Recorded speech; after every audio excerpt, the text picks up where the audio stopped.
If you're a complete beginner to cryptocurrency or you have no idea how it works, that's okay, because in today's video I'm going to go over everything that you need to know to be able to get started today with investing in cryptocurrency in 2022. What I'm actually going to do is invest some of my own money real time to show you how the entire process works. And towards the end of this video, I'm also going to show you how to send and receive crypto to and from different addresses. You don't have to do anything except watch this video until the very end to have all the crypto knowledge that you'll need. So as of right now, there's a lot of talk about us heading towards a recession. And of course, if we do head towards a recession, cryptocurrency will probably be at its lowest prices, which is why you need to learn how to buy it, sell it, hold it, send it, etc. It would seem like a huge discount that's too good to be true, but make sure that you invest wisely during the recession. I don't want you guys to miss out on great opportunities, because it's definitely not too late to get into the market. And we're actually still in the beginning of the development stages for crypto, so make sure you get into it as soon as possible. So let's start the video off by talking about what cryptocurrency actually is and how it works. So in my opinion, the simplest way to explain how it works is by calling it a P2P transaction. P2P stands for peer-to-peer, and it means what it sounds like. If I were to send you $50 on PayPal right now, that would be a peer-to-peer transaction. If you sent me $20 of Bitcoin, that's also a peer-to-peer transaction. And by the way, for those of you who don't know, cryptocurrency is a digital currency that doesn't have a regulating authority, which basically means that it's unregulated. It uses a decentralized system to keep track of transactions and issue more cryptocurrency. Think of it as an alternative form of payment created using encryption algorithms because of how secure it is. And it also enables secure online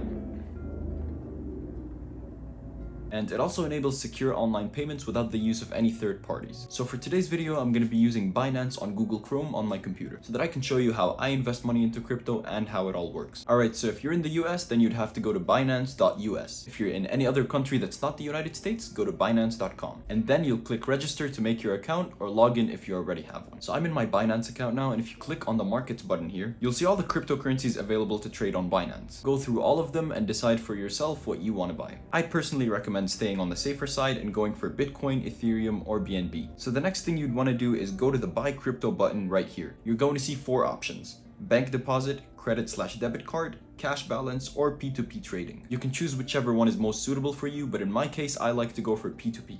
What happens with P2P is I'll basically send someone money through Interac e-transfer from my bank account, or a bank deposit, or whatever options that specific person has, and when I do that, Binance holds the crypto that I bought from the person. And once they confirm that they received my funds to their bank account, the crypto is then released to me from Binance. This is just my preference on how I like to buy crypto, but you can still easily do it with a credit or debit card right here. So let's click on P2P trading to show you how this works. Now that we're on P2P, all these people are trying to sell their crypto for money. I'm gonna click on buy, and then ETH because I want to buy Ethereum, and then fiat will be Canadian dollars because that's what I have in my bank account. For payment, you can choose any of these. I will personally choose Interac e-transfer. And the next step is picking which one of these people you want to buy crypto from. Every single one of them has different rates and different pricing, so pick and choose wisely. I'll go for this person because I don't really want to buy that much crypto, so I'll click buy ETH. And then I'll choose how much I want to pay from my bank account, and it will show me how much I'll receive.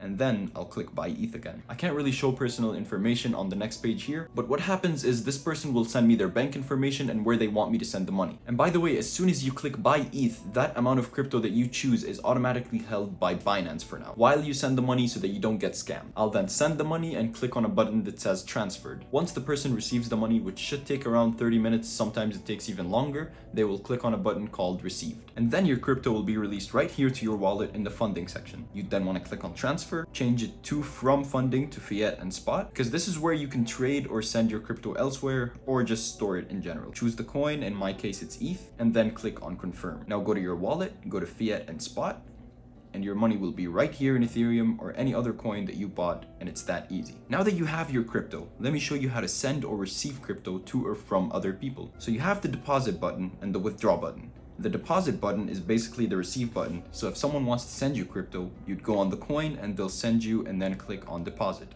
When you click on deposit and choose the network, you'll then see your wallet address.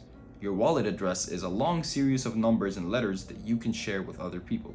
So if someone wants to send you crypto, you choose the coin, copy your wallet address, and paste it to the sender. If you want to send crypto to another wallet address or someone else, then you click on withdraw. When you click on it, you'll have to enter the wallet address of the other person's wallet. So they'll send that to you and you just paste it in there. Then you choose the network that they tell you their wallet is on and how much you have to send them. Then you simply click withdraw and Binance will verify your phone number and email, then send the crypto to that person. And yeah, it's a very simple process and it gets easier with time as you do it more often. So that's how you buy cryptocurrency, send it, receive it, hold it, whatever you want to do really. A good investing strategy I would recommend for cryptocurrency is never going all in, but instead dollar cost averaging. Basically, instead of investing $1,200 at once, invest $100 a month over 12 months. This will protect you just in case the market keeps dipping and doing worse than you thought. This was the simple guide on what you need to know and what you need to do to invest into cryptocurrency as a complete beginner looking to get into the market.